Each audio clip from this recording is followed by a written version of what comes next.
For the rest of Toycember, we are going to be looking at the Playmates Mighty Morphin Megazord one piece at a time, which I will admit is entirely unfair considering, they are very incomplete unless you have all five, but that's how they sold them, so that's how we have to judge them here.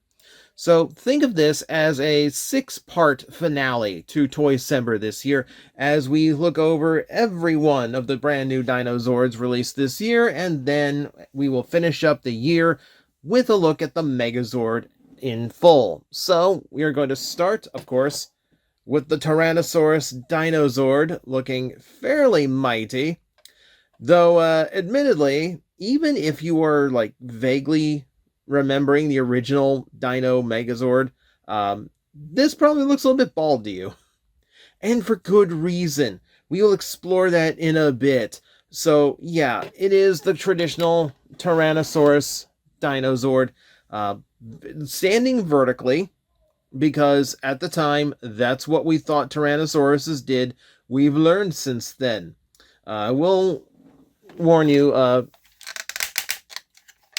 paleontology buffs in the crowd, you can get him a little bit more horizontal if you want him to be a little bit more accurate to what we know a Tyrannosaurus to be now. He's not exactly designed for it, though. Okay. So let's just cover him the way that he was meant to be. The way Zordon built him, I think. So, as you can see, it is fairly huge. Considering the price point, it's like $25 or somewhere around there. It is fairly massive. Well, we bring out my usual Deadpool for scale. Yeah, that's pretty big. That is pretty big for the price you are paying. I will not take that away from him. He is done up in a lot of red and black and gray plastic, and though there's a lot of paint scattered about to get the colors right, you're also going to see some traditional stickers as well for some of the smaller details deemed important enough to include on this release.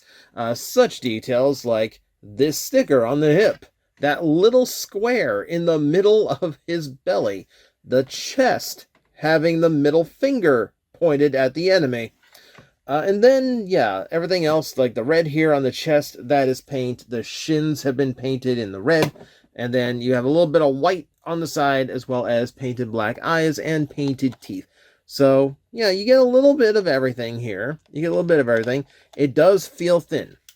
And it feels thin for a good reason. So, as part of this series, we are also going to do the very unfair thing of comparing them to the originals.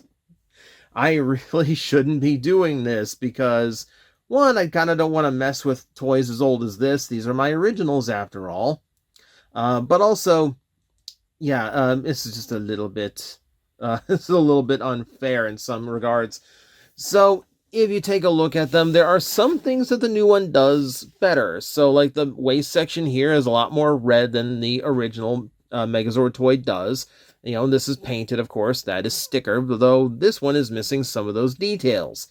The stickers on the side of the hip are more show accurate than the original toy because they aren't obsessed with replacing everything with lightning bolts anymore. But likewise, you've got some missing detail here on the feet, some missing detail in the chest, like the black around the red sections. Looking at the two, I don't know which direction the finger is supposed to point. I don't know if Playmates got it wrong, which is possible. I don't know if I might have stickered it upside down as a kid, or perhaps my dad. I think I may have been too young to have stickered the old Megazord. I don't even remember if this was a sticker you put on yourself. The big difference between them, the huge difference here, is the heads. Because, if I get both in focus here, camera work, yeah, you can see just a tremendous level of difference in the detail. Focus, there we go. Yeah, so he's missing the silver and the black on top of the head, which I think is a far more important detail than some of these things. Yeah, and then just a little bit of detail in the side piece as well. I also prefer the blue eyes to the black, not going to lie. So that's your unfair comparison. We'll be doing one for all of the Dinozords and all of the modes to cover. So if you want playability out of him, well, I hate to tell you, he's got a little bit more playability than one of those big vinyl dinosaur toys. So as you saw, like, his hips are designed to be the ones for the Megazord, which is why he is so, like, wide-hipped in the first place. They're very heavy, ratcheted universal joints. I have to imagine, as of this recording, a Dragonzord hasn't been announced or revealed, and I have to imagine one's on the way, given how tight the hips are. He's going to need to be able to hold a lot of weight, apparently. If we take a look around, you can see the legs are a little bit hollowed out, because that's where the dino legs are going to go. But, you know, the lower legs aren't hollowed in the least, and, you know, it's all solid. And you can point to hollowing here, but take a look at the Vintage again. The Vintage also has hollowing on the inside of its little T-Rex arms. So yeah, so you're getting a fairly reasonable figure for a fairly big. If you take into account it is literally just a pretend dino toy. You know, you have a little bit of arm articulation. You can move the head up and down with the jaws. But that's really it. You know, I feel like there should have been at least a waist joint here. I don't think anything's stopping this mode from having a waist joint. If you're wondering about the tail, it no longer folds at the tip, so that's going to be an issue in the Megazord mode. However, it does go all the way down to the dinosaur's taint, for lack of better descriptor. And you know what? That's actually an improvement. The original Tyrannosaurus Dinozord can't do that. There is a tab to actually connect them. So I can move the legs like this, and I can connect it in.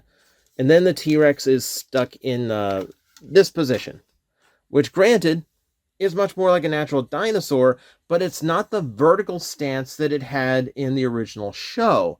So it's always been like a sticking point to me for the original figure. And I will actually give the new one credit, because it manages to have that stance, inaccurate as it is, and still have the tail in the position that you want it to be in. I will give it that much credit.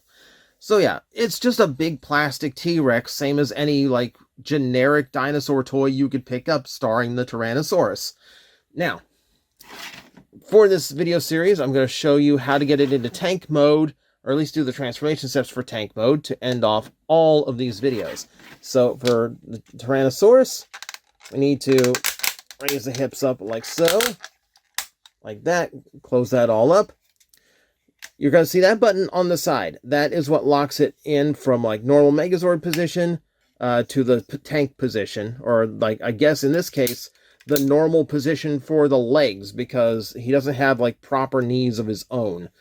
So I guess that's a foul. Sort of the blocks coming off the front of his knees, I guess. But with all that folded in, make sure that is folded in like so. You're going to want those folded as far forward as possible, because those blocks got to face forward, because they're going to have some connections very, very shortly. So that's going to be step one of the tank mode, which you'll see me assembling as we go. So that is it for this episode. That is the Tyrannosaurus Dinozord. Yes, none of these are really going to have much play value on their own. I'm here to show you accuracy. I'm here to show you what you are getting for the price you're paying. It was up to you to decide whether or not it's worth it. Such decisions should be made after you see the entire Megazord. But for now, thank you for watching. I'll see you for tomorrow's. Hello everyone, I am Astral Agent Magnetar, a tokusatsu VTuber, and I am streaming 4 times a week over on Twitch, Monday, Tuesday, and Wednesday afternoons, and a special late night one on late Friday/early Saturday. So come watch, come hang out, and let's make an impact together.